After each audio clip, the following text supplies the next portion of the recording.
देखिए, जैसा हमको पता है कि हर वर्ष मार्च के महीने में अपने विधानसभा में बजट प्रस्तुत किया जाता है और बजट में पिछले 2 वर्षों से हम जो भी स्टेक होल्डर्स हैं उनकी परामर्श समितियां भी बनाई गई हैं, उनसे परामर्श करने के लिए बैठक भी की जाती रही है।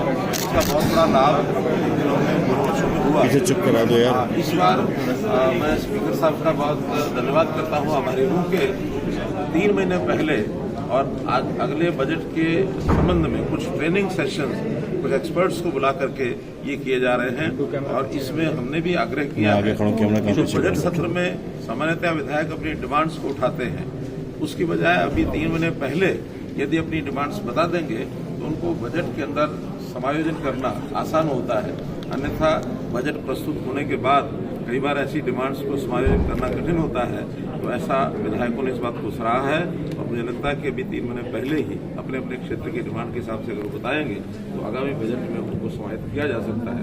एक बहुत अच्छा ये प्रयोग है और इससे विधायकों की ट्रेनिंग होगी, उनकी समझ भी बढ़ेगी और बजट के जो मुख्य पहलू होते हैं उन सब पहलुओं के बारे में भी उनको जानकारी मिलेगी ताकि बजट सेशन में एक अच्छे प्रकार का बजट वो पास किया जा सके। ऐसा वैसे तो मैं कई बार कह चुका हूँ, विपक्ष का अर्थ ही विपक्ष की बात करना ही होता है। कभी पक्ष की बात, समर्थन की बात करने का उनको अर्थ बनता नहीं है। लेकिन जैसे मैंने बताया, हरियाणा सब राज्यों से आसपास के राज्य हों अथवा दक्षिण के राज्य हों, हमारी आर्थिक स्थिति बहुत अच्छी है।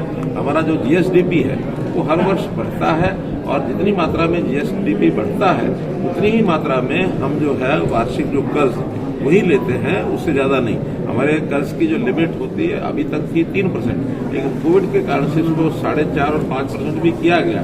लेकिन हमने अभी भी 3.5% से ऊपर अपना बजट का जो ऋण है वो कभी प्रस्तावित नहीं किया है और अब आगे हम विचार करते हैं कि 3.5 को भी घटा करके हम कोशिश करेंगे इसको 3% तक ही रखा जाए। जीएसडीपी बढ़ने से और हमारे स्कोप जो है हमारे पास ऋण लेने का पर्याप्त होता है, उससे हम लेते हैं और उससे विकास के काम, जनता के जो हित के काम है वो सब हम करते हैं। हम जनता के हितों में जो योजनाएं, जो उन्हें घोषणाएं की हैं, जो हम सब्सिडी देते हैं, जो हम ग्रांट्स देते हैं, जो हम रेवेन्यू के जो खर्च करते हैं वो सारे बाकी प्रदेशों से भी अधिक है, वो सब प्रदेशों से ज्यादा है। हमने अभी आयुष्मान भारत में भी, बाकी देश में तो केंद्र की जो सीमा है 1,20,000 रुपये वार्षिक की, हमने उसको 1,80,000 रुपये तक वार्षिक कर दिया है और जो आयुष्मान भारत की जो परिवार उसमें छूट गए हैं और परिवारों को बढ़ा करके जो चिरायु हरियाणा योजना शुरू की है उसमें लगभग 550 करोड़ रुपया हम अतिरिक्त खर्च कर रहे हैं। इसलिए हमारे हरियाणा में हम खर्च भी ज्यादा करते हैं, इनकम भी ज्यादा करते हैं और ऋण भी अपनी लिमिट में लेते हैं, फिर ज्यादा लिमिट लेते नहीं। जैसे मैंने बताया ना कि उसमें सामान्यतः जो ऋण की सीमाएं होती हैं जीएसडीपी की तुलना में उसी को आंकलन किया जाता है। बाकी राज्य तो 4%, 4.5% और 5% तक पहुंच गए हैं। हमारा इस वर्ष का जो अनुमानित जीएसडीपी की तुलना में जो ऋण है 3.52% है, जो अपने आप में बहुत बड़े कंट्रोल में है। इसलिए हम बाकी राज्यों की स्थिति की तुलना में हम काफी अच्छे लेवल पर खड़े हैं।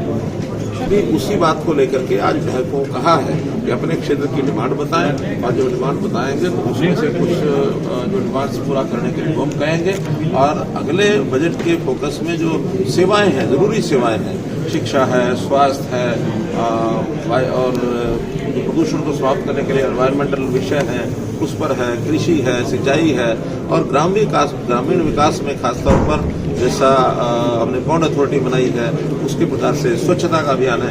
तो ऐसे मोटे जो विषय पहले से जिनके ऊपर फोकस हमारा है उसी को आगे बढ़ाते हुए एक अच्छा बजट हम लेकर उसी प्रकार की कोई योजना बनाएंगे। लेकिन आज उसका जो पहला जो चरण है वो विधायकों का प्रशिक्षण है, ये भी उसी का हिस्सा है।